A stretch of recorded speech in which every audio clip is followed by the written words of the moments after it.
How are you, my student? Welcome to our lesson today. Today we are still continuing with differentiation as the topic. Differentiation.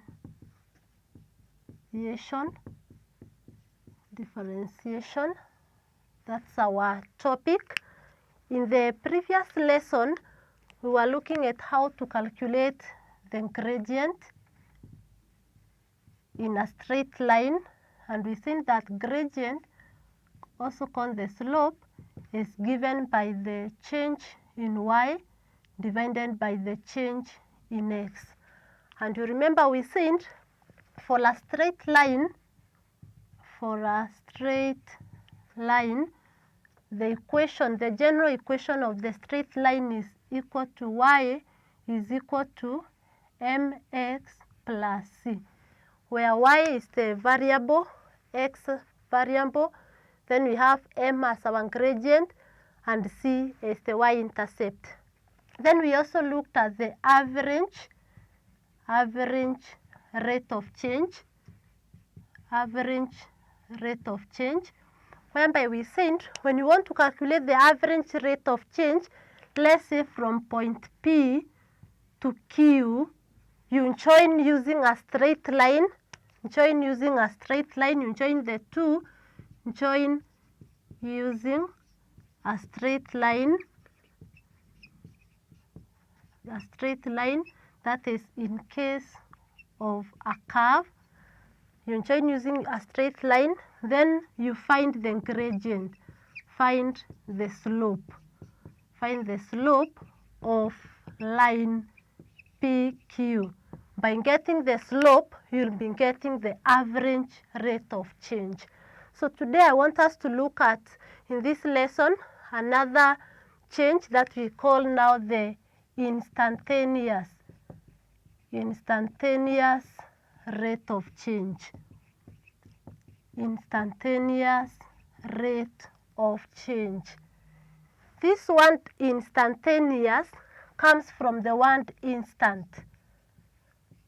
So when we are finding the instantaneous rate of change, we simply mean we want to find the rate of change at an instant.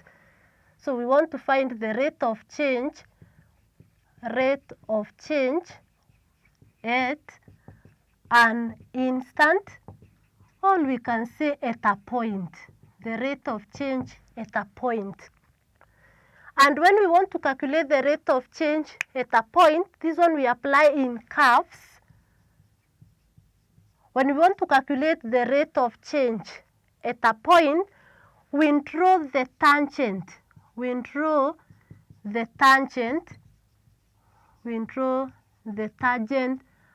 that point, or at that instant.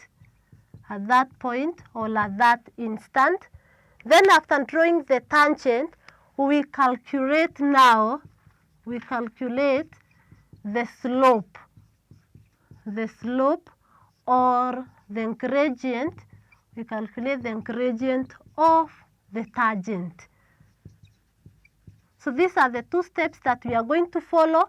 We need to draw the tangent at that point or at that instant. After drawing the tangent, we calculate the slope of the tangent.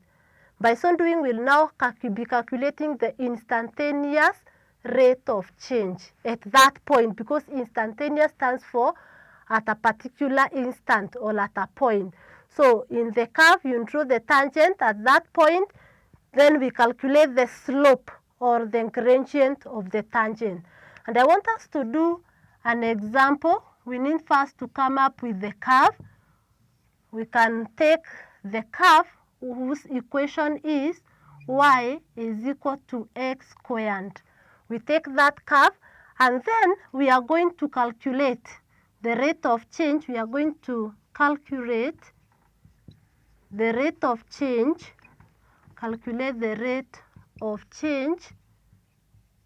at the point where x is equal to 2. So we are going to calculate the rate of change at a point where x is equal to 2, that is at this instant. And we have our curve given by this equation, y is equal to x squared. So the first thing is to get the table so that we can be able to plot the curve. So we can take the values, this is the values of x, then y. We can take the values from -3 up to 3.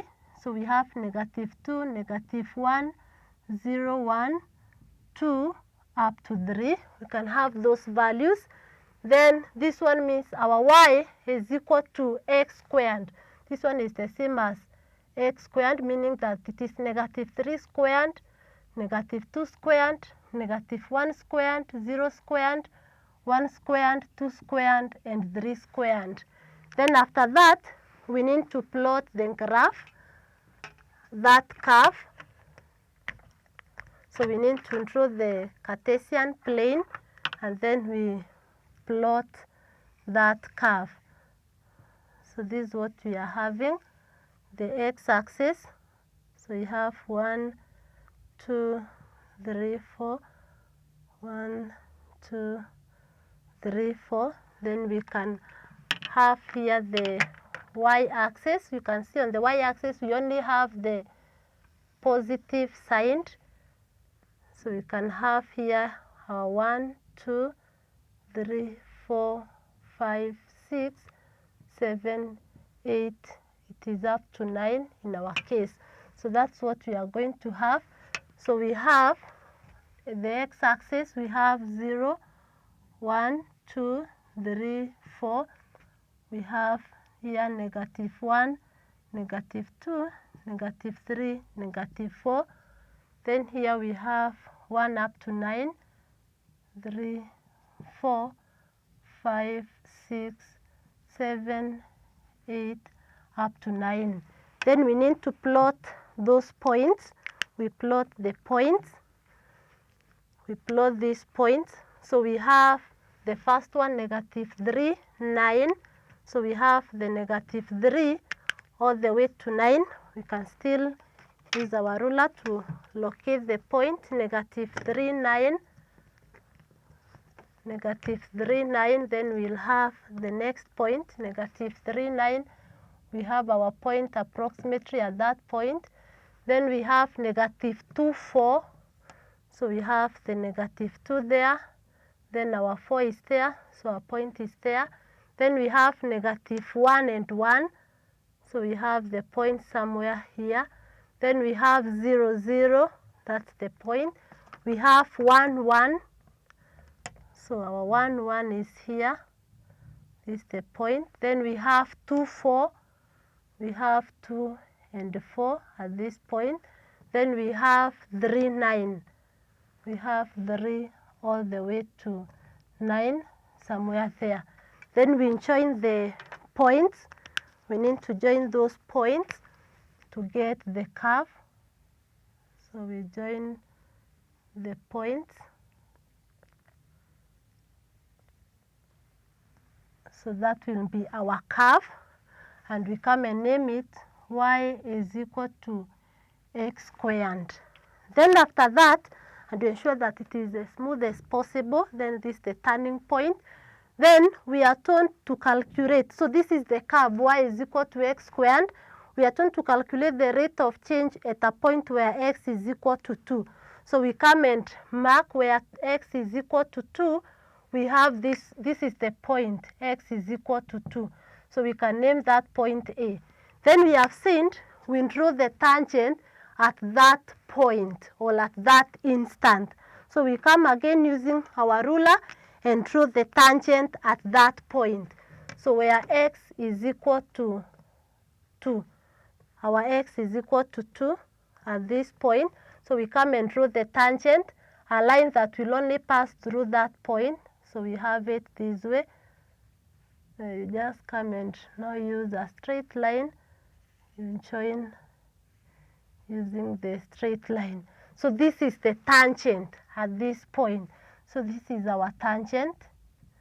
This is the tangent. Then after plotting the tangent, we already now have the tangent. We calculate the slope or the gradient of the tangent. So the gradient of this tangent. So we can get some points which we can easily read. For example, a point like this one, we can read it because we have 2, 4. So we have 2, 4. And we can get another point that you can easily read. For example, we can have a point in the x. For example, we can have 3. We have a point like 3. Then we read on the y-axis. We have 3 here. So if it's a point like 3, we'll have this point here. And then we read on this side. We have almost 8. So we can give it 7 point, it's more than 7.5, around 7.7. So we are going to have the other point here, that is 3, and then we have 7.7. So we have the 2 points. Now, after getting the points, we want to calculate the slope. So we have the point 2, 4, and we also have the other point, that is 3, then 7.7. 3, 7.7. So this is our x1, y1, x2, y2. And therefore, our gradient is given by change in y all over the change in x. So our change in y, we have y2 minus y1, that is 7.7 minus 4, divided by change in x, which is 3 minus 2. So we end up getting, this is 7.7 minus 4, we have 3.7 divided by 1. And therefore, our gradient is equal to 3.7. So this is the slope. So that is the rate of change at a point where x is equal to 2. That will be the rate of change. So our rate of change, therefore, the rate of change at a point where x is equal to 2 is equal to 3.7. So I repeat, when you are told to calculate the rate of change at a point, you come and draw the tangent at that point. That is in the curve. You draw the tangent at that point. A tangent is the line that will pass through that point, a straight line. Then you calculate the slope or the gradient of the tangent. You can get to read any point. You can read even here and another point here, the ones that you can easily read. So you get 2 points. Then from the 2 points, you can calculate the slope. And the slope will give you the rate of change. Then I can give you another example. We calculate also the rate of change in another question. And see the rate of change. In this case, consider this table here. We have time here. We have the time in minutes. And then again here, we have the temperature in degrees Celsius. So we have the time 0. Here we have 100. Then we have 2. Here we have 60. We have 4. When we have 44, we have 6, we have 34, then we have 8, and here we have 27, then we have 10 and 22, and finally we have 12 and 20. So we need first, we are told to plot the graph. We need to plot the graph of temperature against time, and graph of temperature against time. Plot and graph of temperature against time. That is the first part. Then we need to calculate to find the instantaneous rate of cooling. This is the cooling. As the time increases, the temperature is decreasing. At time 4 minutes. So we have the graph. We need to plot the graph of temperature against time from this. This is a table showing the cooling of a certain substance. So as the time is increasing, the temperature is reducing because we are cooling. So we plot the graph of temperature against time, then find the instantaneous rate of cooling at the time 4 minutes. So we are calculating the instantaneous rate of cooling at whereby t is equal to 4 minutes, so at an instant. So we move step by step. We'll start by plotting that graph, a graph of temperature against time, a graph of temperature against time. So you need to have the plane. All of them are positive, so we are going to draw the positive sign only. So we have a graph of temperature. We have temperature here. So we can start from here. 1, 2, 3, 4, 5, 6, 7, 8, 9, 10, 11, 12. So we have a graph of temperature. So we have temperature here on the y-axis in degrees Celsius. And we have our temperature from the lowest is 20 to 100.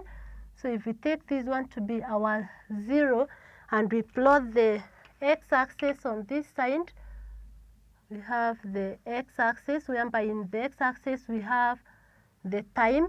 So you'll have 1, 2, 3, 4, 5, 6, 7, 8, 9. That's what we have. So on this side we have time, and our time is in minutes. So we need to have that to plot that. So we have on the temperature axis, we have from 20 to 100. So we can make this 10, 20, 30, 40, 50, 60, 70, 80, 90, 100. So we have 10, 20, 30, 40, 50, 60, 70, 80, 90, 100. Then on the time axis, we have from 0 to 12. So we can make this 2, 4, 6, 8, 10, 12. So we have 2, 4, 6. This is our starting point. We have 8, 10, 12, 14, and so on. Then we need to plot. So we have 0 and 100. 0, 100. So we have 0, 100. Then we have 260. So we have here 2. Then we have 60. So it's somewhere here. Then we have 4 and 44. 4 and 44. So we have 40 here. So 44 is somewhere here. Then we have 6 and 34. We have 6 and 34. Again, 34 is somewhere there. So we have 6 and 34. Then we have 8 and 27. 8 and 27. We have our 20 there. This is our 30. So we have 27. Then we have 10 and 22. 10 and 22. This is our 20. So you can just use this. If this is our 20, our 22 is slightly above. Then we have last 3, 12 and 20. We have 12 and 20 at that point there. Then we need to have that curve, the cooling curve. So we have it this way. So this is our cooling curve.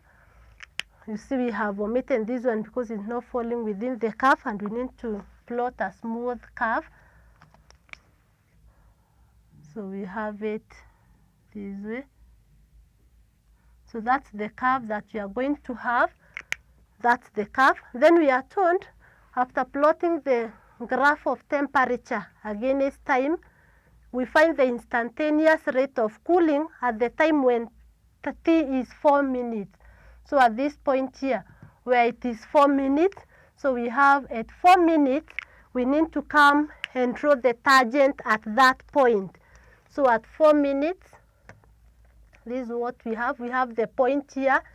This is our point at t. This is at t is equal to 4 minutes. So we need to come and draw the tangent at that point. So we draw the tangent at the point So this is what we have. This is the tangent. So that line. This is the tangent. This is our tangent. Then after plotting the tangent, we need to calculate the gradient of this tangent. So we need to calculate now the gradient of the tangent so that we can be able to get the rate of cooling when the time is 4 minutes. So we need to come and get some points here. We can even use the one that is already there, this point, that was 4 and 44. So we have 4, 44. Then we can use any other point. This is again on the line, so we can use even this point here, which is 0 and 71. So we have this point here, 0 and around 71, 0, 71. So we have these 2 points. We have 0, 71, and we have the other point that is 4 and 44. So we want to get the rate of change, the rate of cooling at time when t is 4 minutes. So I've said that 4 minutes you need to draw the tangent, then you calculate the gradient of that tangent, because tangent is a straight line. So we get any 2 points. You can get even, if someone gets from here and here, it will be the same.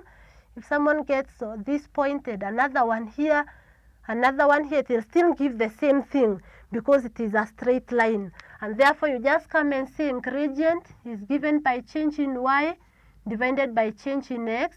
This is our x1, y1, x2, y2, because the coordinates are given x, y. So we have change in y, we have y2, which is 44, subtract 71, divided by 4 minus 0, meaning that we have 44 minus 71, then we divide by 44 minus 71, we get negative 27. So we have negative 27 divided by 4, which will be equal to negative 6.75. So our average, or that is not the average, but the instantaneous rate of cooling, the rate of cooling, therefore, the instantaneous rate of cooling will therefore be equal to negative 6.75. That will be the rate of cooling. We can even give the units, because in this case we have the units. We know very well that on the x we have minutes. On the x we have, these are minutes. On the y we have the degrees Celsius. So therefore our answer will be negative 6.75 degrees Celsius per minute. Degrees Celsius per minute. Because we have the units for the y-axis, change in y, then change in x. So it is negative 6.75 degrees Celsius per minute. That will give us the instantaneous rate of cooling at the time when t is 4 minutes. So you just come and get where t is 4 minutes, then you draw the tangent. After drawing the tangent, you calculate the gradient of this tangent by getting any 2 points on that line, then using it to calculate the gradient. And you can see it is very clear that it is a negative gradient, because this is negative. When we have a line of this type, this is a negative gradient. This is a negative gradient. So it is very clear that we are going therefore to have the instantaneous rate of cooling as negative 6.75. It's always good to have the units if you have them, so it will be in degrees Celsius per minute. So that's how we calculate the instantaneous rate of change. So the key things in this, you need to know how to draw the graph given. Sometimes you may be given a table like that one. Sometimes you are given an equation like this one, where y is equal to x squared. Then after having the graph, you need to be in a position to draw the tangent. That is the tangent at that point. Then after getting the tangent, you also need to be in a position to calculate the gradient or the slope. And this one is what is going to give you the instantaneous rate of change. So I'd like to give you a question on that, on the instantaneous rate of change. I'll combine also with the average rate of change. So I'd like you to do the following. The table below shows the distance covered by a train at different times after leaving a station. So the table is there. Draw a distance time graph to represent the above information. Then part A, find the average speed of the train in the first 30 minutes. Part B, find the instantaneous speed of the train when the time is 20 minutes. And B, when the time is 40 minutes. So you'll find the average speed, then also the instantaneous speed when it is 20 minutes and also at 40 minutes. Thank you for being attentive during the lesson. Let us meet another time.